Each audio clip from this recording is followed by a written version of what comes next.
Bom dia, boa tarde, boa noite. Tudo bem com você, meu irmão? Tudo bem com você, minha irmã? Das bandas de Boa Vista aqui em Roraima, graças a Deus, tudo está bem. Obrigado aí, viu? Você que tem me acompanhado, tem orado por mim, tá bom? Muito obrigado. Dê uma olhadinha aí, tá bom? Dê o seu like, comente os nossos vídeos aí, vou ficar muito feliz de ver o seu comentário, tá bom? De ler, tá bom? Obrigado, tá? Se inscreva aí no nosso canal. Dê uma corridinha também lá no YouTube. Aqui no YouTube eu já estou. Dê uma corridinha lá no TikTok, Pastor Ademir, tá bom? Tô por lá, corra lá, me encontre lá. Lá no Instagram, tá bom? 2663 260365, Pastor Ademir, tá bom? Tô lá no Instagram, tá bom? Muito obrigado, tá? E vamos ao assunto de hoje. Deixa eu ler aqui um texto sagrado que está aqui no Evangelho de Jesus Cristo, segundo escreveu São Lucas. Acompanhe aí para você ver, ó. Capítulo 3 de Lucas diz assim, ó. E no ano 15 do império de Tibério César, sendo Pôncio Pilato governador da Judéia, e Herodes tetrarca da Galiléia, e seu irmão Filipe tetrarca da Itureia da província de Triconites, e Lissânia tetrarca de Abilene. Sendo Anás e Caifás sumo sacerdote, veio no deserto a palavra de Deus a João, filho de Zacarias, e percorreu toda a terra ao redor de Jordão, pregando o batismo de arrependimento para o perdão dos pecados, segundo o que está escrito no livro das palavras do profeta Isaías, que diz: voz do que clama no deserto, preparar o caminho do Senhor, endireitai as suas veredas, todo vale se encherá e abaixará todo monte outeiro, que a tortuoso se endireitará e os caminhos escabrosos se aplanarão. E toda a carne verá a salvação de Deus. Dizia, pois, João, a multidão que saía para ser batizada por ele: raças de víboras, quem vos ensinou a fugir da ira que está para vir? Produzia, pois, frutos dignos de arrependimento, e não comeceis a dizer em vós mesmos: temos por pai Abraão, porque vos digo que até dessas pedras pode suscitar Deus filhos a Abraão. E também já está posto o machado à raiz da árvore. Toda árvore, pois, que não dá bom fruto, é cortada e lançada no fogo. E a multidão interrogava, dizendo: que faremos, pois? E respondendo ele, disse-lhes: quem tiver 2 túnicas, que reparta com quem não tem, e quem tiver alimento, que faça da mesma maneira. E chegando também aos publicanos para ser batizados, disseram: mestre, que devemos fazer? E ele lhes disse: não pensais mais do que aquilo que está ordenado. E os soldados interrogaram também, dizendo: e nós que faremos? Ele disse: a ninguém trateis mal, nem defraudeis, contentai-vos com o vosso sordo. E estando o povo em expectação e pensando todos de João em seu coração, se porventura seria ele o Cristo, respondeu João a todos, dizendo: eu na verdade vos batizo com água, mas eis que vem aquele que é mais poderoso do que eu, a quem eu não sou digno de desatar as correias das sandálias. Este vos batizará com o Espírito Santo e com fogo. Ele tem a pá na sua mão e limpará a sua eira e ajuntará o trigo no seu celeiro, mas queimará a palha no fogo que nunca se apaga. E assim, admoestando-os muitas outras coisas, também anunciava ao povo. Sendo, porém, o tetrarca Herodes repreendido por ele, por causa de Herodias, mulher de seu irmão Filipe, e por todas as maldades que Herodes tinha feito, acrescentou a todas as outras, ainda esta, a de encerrar João num cárcere. Agora deixa eu dar uma corrida lá em São Mateus, capítulo 4, para tu ver. São Mateus, capítulo de número 4, versículo de número 12, diz assim: Jesus, porém, ouvindo que João estava preso, voltou para a Galiléia. Agora vamos dar uma corridinha novamente aqui no Evangelho de São Lucas para tu ver uma coisa. Aqui no capítulo de número 7, acompanhe bem aí para tu ver. No capítulo 7, a partir do versículo 18, diz assim: e os discípulos de João anunciaram-lhe todas as coisas. E João, chamando 2 dos seus discípulos, enviou-os a Jesus, dizendo: és tu aquele que havia de vir ou esperamos outro? E quando aqueles homens chegaram junto dele, disseram: João Batista enviou-nos a perguntar-te: és tu aquele que havia de vir ou esperamos outro? E na mesma hora curou muitos de enfermidades e males e espíritos maus, e deu vista a muitos cegos. Respondendo, então Jesus disse-lhes: ide anunciar a João que o que tendes visto e ouvido. os cegos veem, os coxos andam, os leprosos são purificados, os surdos ouvem, os mortos ressuscitam, e aos pobres anuncia-se o evangelho. E bem-aventurado é aquele que em mim não se escandalizar. E tendo-se retirado os mensageiros de João, começou a dizer, Jesus dizer à multidão acerca de João, que saísse já ver do deserto, uma cana abalada pelo vento, mas que saísse já ver um homem trajado de vestes delicadas, eis que os que andam com vestes delicadas e delícias estão nos pastos reais. Mas que saísse já ver um profeta, sim vos digo, muito mais do que profeta. Amém. Então você acompanhou a leitura aqui, deixa eu colocar minha Bíblia aqui. Eu estou vindo naquela de a saga de um missionário, está me acompanhando? E a gente está falando aqui sobre ministério. João, todos os profetas encerram-se em João, verdade ou não é? Sabe por quê, irmão? Porque tem gente que ainda estão vendo esse tempo de glamour, né? Não é errado, não. Ei, profeta! Ei, varão de Deus! E tal. Não é errado. Né? Eu sou profeta e tal. Tudo bem, tudo bem, tudo bem. Mas vamos ver aqui como é que é a vida de um profeta. Esse homem, esse grande profeta, né, veio preparando o caminho. Era o que estava escrito a respeito de preparando o caminho. E a impressão que se dá é que João era essênio, né? Tinha os fariseus, os saduceus, tinha lá os essênios, que os caras eram duros. Estuda para você ver um pouquinho sobre os essênios, né? Mas dá a impressão que a família de João era uma família de essênio, porque e João era duro, era duro mesmo. O homem era durão, irmão. E falava a verdade mesmo, o profeta fala a verdade. Doa quem doer, verdade ou não é? A multidão vinha, João poderia bajular, né? Fazer um jeitinho, né? Não, mas ele veio para isso, preparando o caminho, aplanando o caminho para Jesus. Verdade ou não é? Só que agora ele chega lá, né? O chefe do poder lá, né?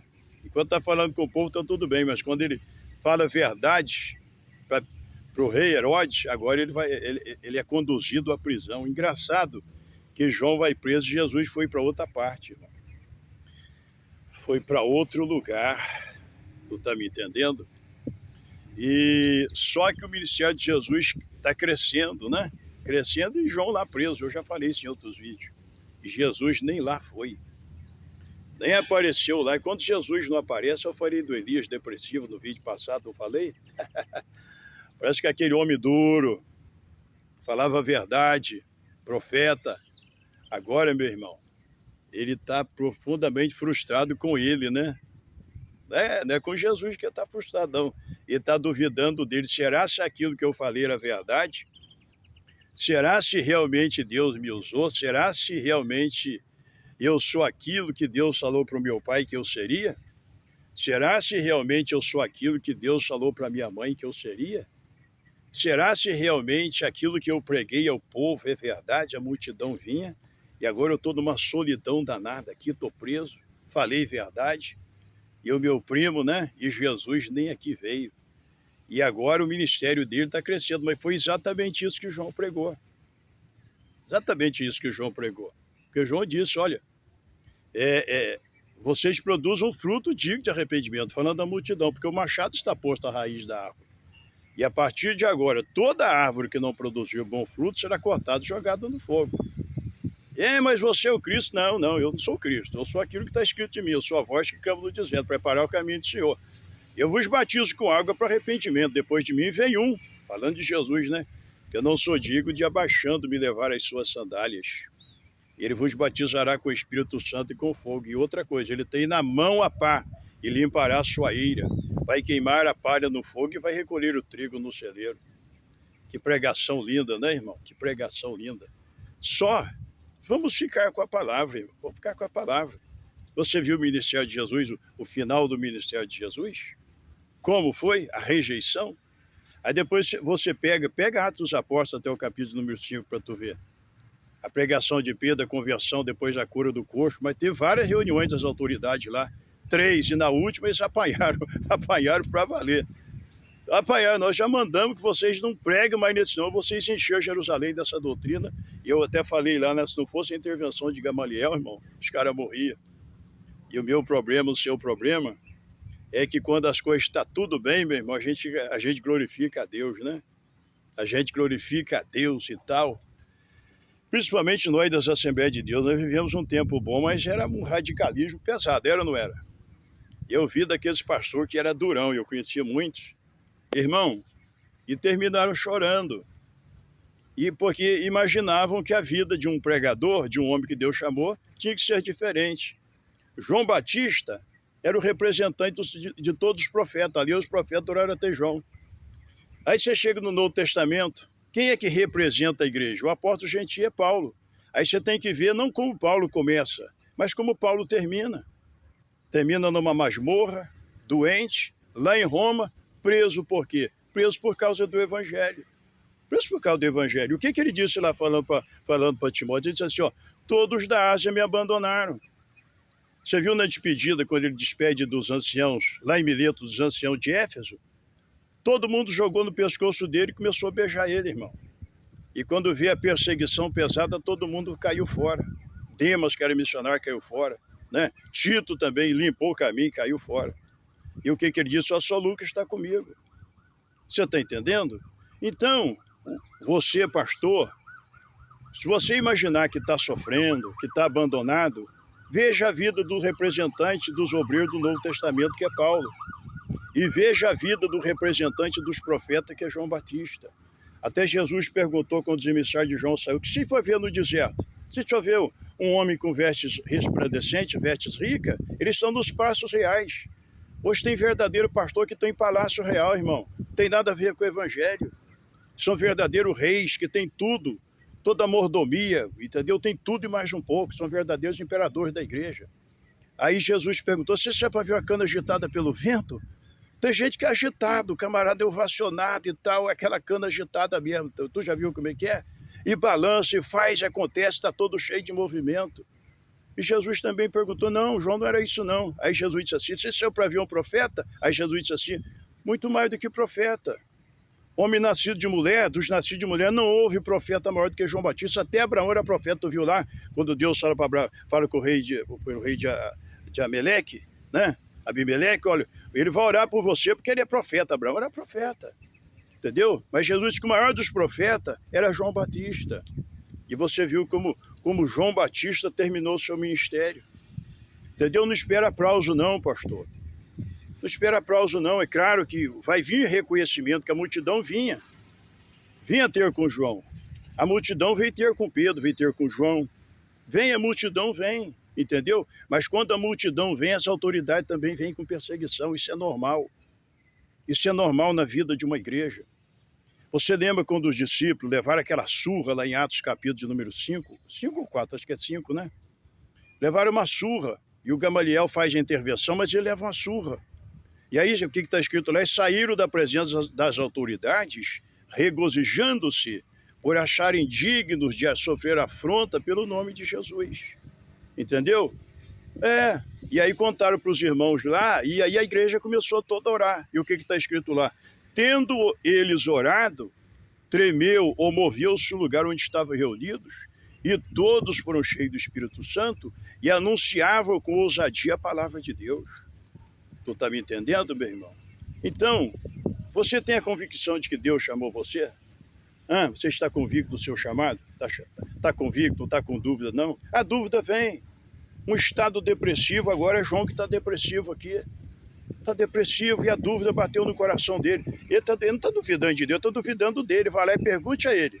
Ele é o Cristo ou devemos esperar outro? Quem disse que Jesus era o Cristo foi ele. Quando ele viu Jesus, ele disse à multidão, eis o Cordeiro de Deus que tira o pecado do mundo. Foi ele que falou. E agora, ele não está duvidando de Deus, eu acredito, nem está duvidando nem de Jesus, mas eu acho que ele está duvidando dele. Será se realmente Deus estava comigo? Será se realmente eu falei tudo aquilo eu falei de Deus? Será se aquela reprimenda que eu dei ao rei Herodes, aquilo veio de Deus ou foi de mim mesmo? Ele está numa luta interna, numa guerra interna terrível que a gente percebe no texto. Entendeu? Você imagina, se João Batista, o maior dos profetas, passou por isso e vivia simples, meu irmão. Você viu lá em Mateus como é que ele vivia? Vestia-se de um cinto de couro, entendeu? Pelo de camelo tinha nos lombos um cinto de couro e alimentava-se do quê? Forma simples, de mel silvestre. Entendeu? Mas a impressão que dá é que a gente não aprende com a Bíblia. A gente não aprende. E hoje, você sabe, eu sou pastor, você é pastor. Se você não fosse pastor, se você não fosse obreiro, você não estivesse à frente de uma igreja, é claro que talvez agora você estaria numa praia, com seu nome no livro da vida, verdade ou não é? Tranquilo, servindo a Deus, indo nos cultos de domingo, tocando ou cantando, ou orando, não sei, porque a igreja, Cristo Jesus é a cabeça, e nós somos membros uns dos outros, e cada um de nós temos uma função no corpo, não é verdade? Temos uma função no corpo. E o que acontece? O que acontece é que, de repente, Jesus chamou você, entendeu? Para abrir mão de você mesmo e servir a Deus. Como é que você serve a Deus? É servindo ao povo de Deus na terra. E você não serve a este povo para ser ovacionado, para ser compreendido muitas das vezes. Você serve porque Jesus te chamou e o seu dever é ser santo. O meu dever é ser santo, é pregar com o povo através da minha vida de santidade com o meu sofrimento. Porque tem hora que dá vontade de a gente agradar todo mundo, entendeu? Fazer, porque hoje é culto de criança, eu já falei lá no meu TikTok, culto de criança, culto de senhora, culto de obreiro, culto disso, culto daquilo. A igreja hoje, tem pastor que não fizer da igreja um circo, se o povo não ser feliz da igreja, está acabado. Todo mundo dá pancada nele, entendeu? Aí tem o culto do milagre, não tem? O culto de avivamento. Aí cada grupo quer a sua parte no culto. E o culto não é nada disso. No culto nós nos reunimos para adorar a Deus na beleza da sua santidade. Nós adoramos a Deus por aquilo que Ele é. O exemplo está lá.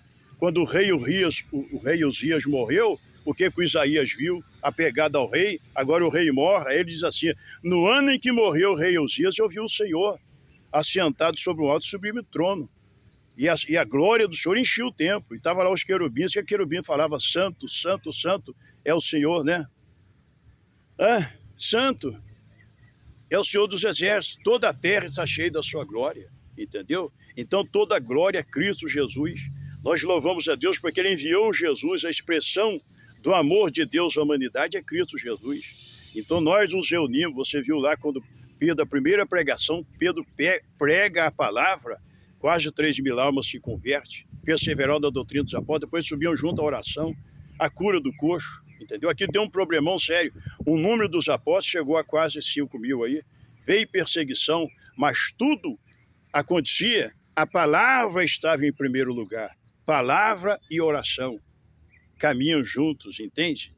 Então, mesmo não sendo entendido, mesmo muitas vezes nem compreendendo por que isso está acontecendo com você, continue fazendo a obra que Jesus chamou você para fazer.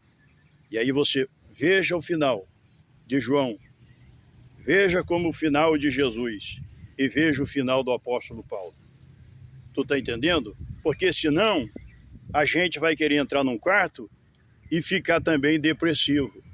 Jesus mandou para João a resposta que João não queria.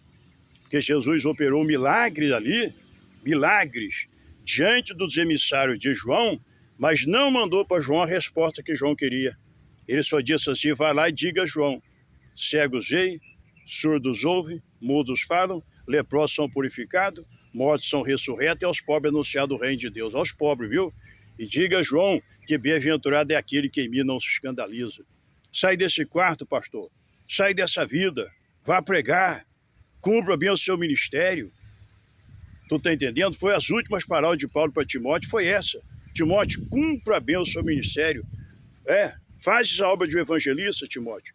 Cumpra bem o seu ministério. O importante não é você cumprir com a vontade do povo, não é você dar ao povo aquilo que o povo quer. É você ter a consciência diante de Deus que mesmo sozinho você está cumprindo bem o seu ministério. É você poder dizer mesmo diante de acusação aquilo que o apóstolo Paulo falou lá para o rei Agripa, em Atos dos Apóstolos, capítulo de número 26, versículo de número 19, Paulo disse assim, pelo que, ó rei Agripa, eu não fui desobediente à visão celestial. Se você quiser agora comprar uma casa na praia, você compra, deixar de ser obreiro, você deixa, e está em você, está em mim. A hora que eu quiser parar, eu posso parar, entende? Mas agora eu tenho que olhar para mim e descobrir se realmente Jesus me chamou. E se Jesus me chamou, eu quero ser fiel até o fim. O que Jesus disse ao anjo da igreja de Filadélfia. Ser fiel, não, a Esmirna, né? Ser fiel até a morte. Dar-te-ei a coroa da vida. Deus abençoe a sua vida. Continue orando por nós, porque aqui de Roraima, eu estou aqui num sol bravo aqui, porque na sombra fica bem escuro o vídeo, então estou aqui no sol, tá bom? Ore por nós aí. Aqui de Roraima, estamos orando por você. Um abraço, fique com Deus e a paz do Senhor.